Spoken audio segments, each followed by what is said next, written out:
কিরে কেমন আছো? এই তো তুই ভালো।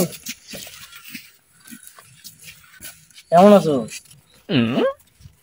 কেমন আছোস তুই? কি হয়েছে তো? কিরে কেমন আছো জিগাইলি শুনবি না? কেমন আর থাকবি, ভালোই তো আছোস। আমি তোরে বলছি যে আমি ভালো আছি। এইটা তেমন কি হায়ালের মতন বলছি ভালো আছিস কিনা? না এটা হাই হ্যালোর মতন না, বলছস তো কেমন আছি, তোকে শুনে যাইতে হইবে। না ভাই, আজকে আমার কাজ আছে, পরে শুনবো না, যাই আমি।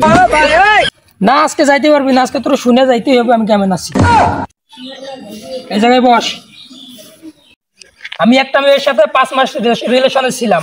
দুঃখ শুনবি তো বেটা, কারাতে দুঃখ শুনাইতেছি। আমি 5 মাস রিলেশনের পর থাকার পর আমি মেয়েটার সাথে একদিন মিট করার পর জানতে পারি মেয়েটা হিজড়া। এটা বুঝছিস? আর একটা টেনশন কি জানিস? আরেকটা টেনশন হচ্ছে আমি মেয়েটাকে রিলেশন করার পর আমার ফ্যামিলিকে জানাই যে মেয়েটা আমাকে ফ্যামিলি থেকে আমাকে বলে মেয়েটাকে বিয়ে করতে, কিন্তু ফ্যামিলি তো জানে না মেয়েটা হিজড়া। এটা একটা টেনশন। এখন ফ্যামিলি বুঝতেছে আমি বিয়ে করতে পারবো না, আমি ফ্যামিলি ভাবতেছে আমার গোপন সংসার। এটা বড় টেনশন, এটা আরো অনেক বড় টেনশন। তারপর এর থেকে বড় টেনশন আমি ঘর থেকে বাড়াইছি।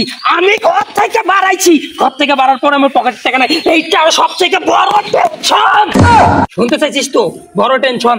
তারপর শোন, ঘর থেকে বাড়াইছি আমি বন্ধু বান্ধবের সাথে মাল খাবো, বন্ধুরা খাইতেছে আমি খাইতে পারতেছি না, আমার কাছে টাকা নাই। এটা হচ্ছে সব বড় টেনশন, আরো বড় টেনশন।